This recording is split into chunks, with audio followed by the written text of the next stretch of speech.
Big time career question. How do you move up? How do you ascend to a leadership position? I recently did a skip level meeting with an employee who asked me the age-old, the time-honored question. How do I get to where you're sitting, Joey? How do I get to your position? And I feel like I've answered this question a bunch of times, but I've never put it to video. And now I thought it would be a good time to do that because I also haven't done a video in a while. Anytime I hear an answer to this question, I always feel like there is a certain degree of fluff associated with it. So I want to acknowledge a certain point right out of the gate.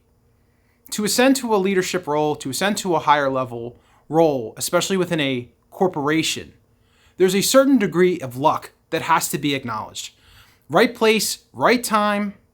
You are lucky to hook up with a mentor or with a boss that is pushing you upwards.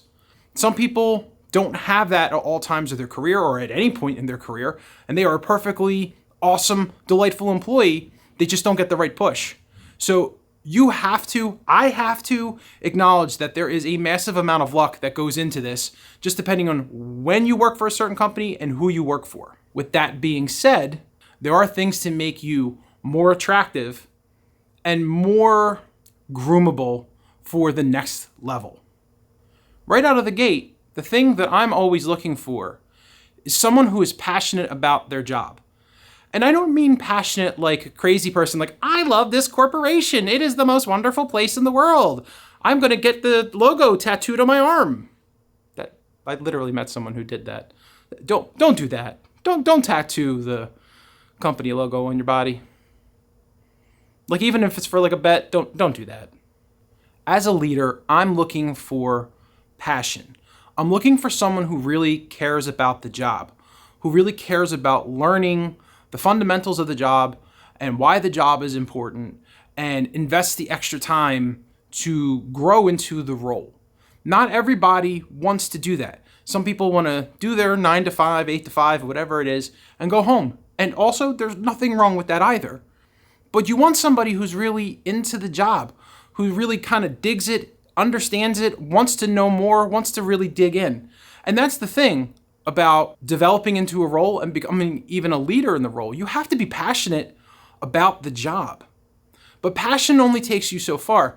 Passion without experience can be trouble. So you really have to temper that passion with learned knowledge and experience and making mistakes. And the combination of experience and passion, that ultimately gets you to having a vision about where to take the job.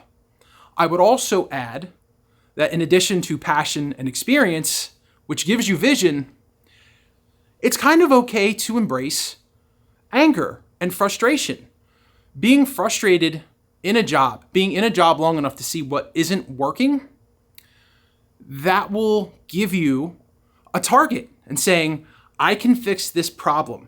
And that's a big part of it too, right? So I talked about the passion, but if you're relatively new to a job and you are identifying a lot of problems to your boss, constantly saying this isn't working, that isn't working, but you're not coming with suggestions on how to fix it, that is a frustration point for the manager or the leader, right? If you're spending time talking with someone and you're getting that level of insights from the person at the lower level, you also want to hear what they have to say to fix it. So if you have an opportunity to speak with someone at a higher level, always come with suggestions.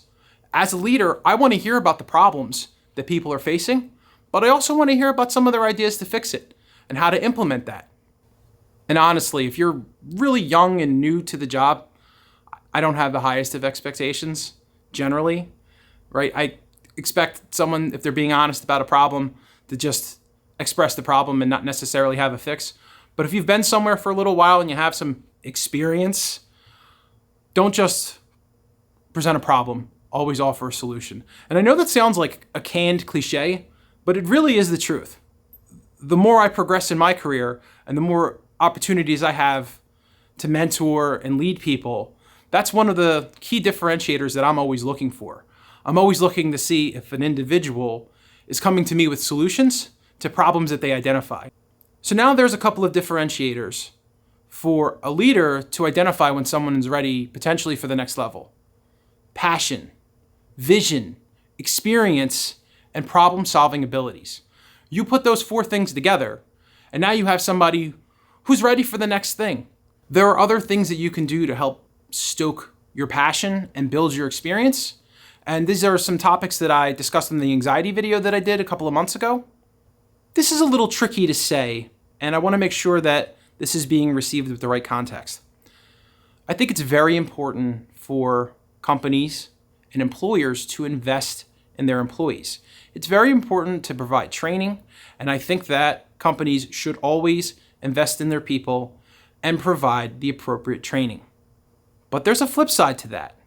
I also think that employees need to invest in themselves and figure out how to do certain things and learn about certain things on their own without a formal class because, the internet. And again, I said this before in other videos. There's so much information available on the internet that if you're not taking advantage of it, there's something wrong. So in a procurement function, I will be the first one to admit that a lot of the procurement blogs and videos, they're not good, which is a big reason why I make these videos, right? That's why I'm doing this. But in general, there's always information to be found.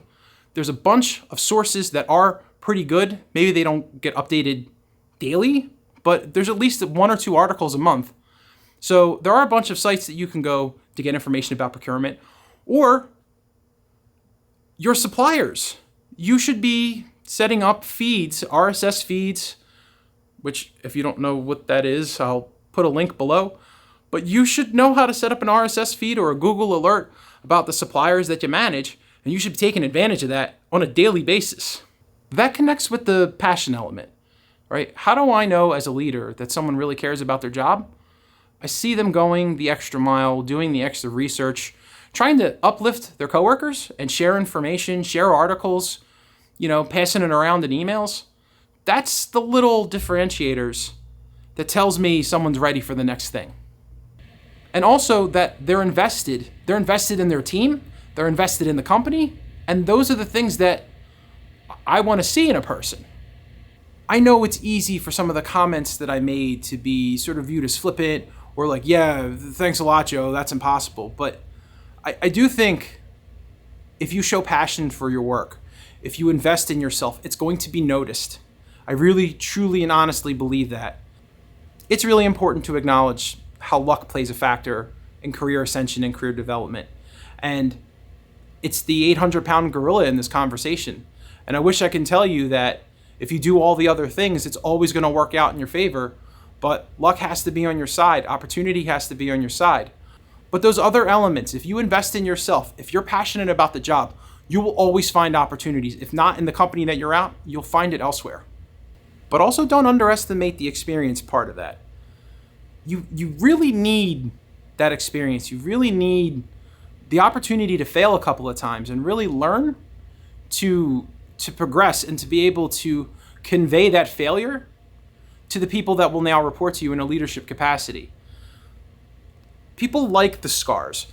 The bosses don't like the scars, but the people that work for you appreciate it, right? Because that's one lump or bump or fall that they don't have to take. So this video was a little bit more of a softer skill set than I normally cover, but it's the truth. And if you guys have more questions about some of the concepts, if you want more examples, I was trying not to go 25 minutes on this one, please ask your questions below and I'm happy to answer. And, if I feel like I've missed an obvious one and you guys have a bunch of questions, I'll do a follow-up video to this one. But I do really appreciate you watching this video, and I hope that it gave you something tangible to use and help you in your career. And again, like I said, if you have questions, ask them below. Thanks again. Have a great day.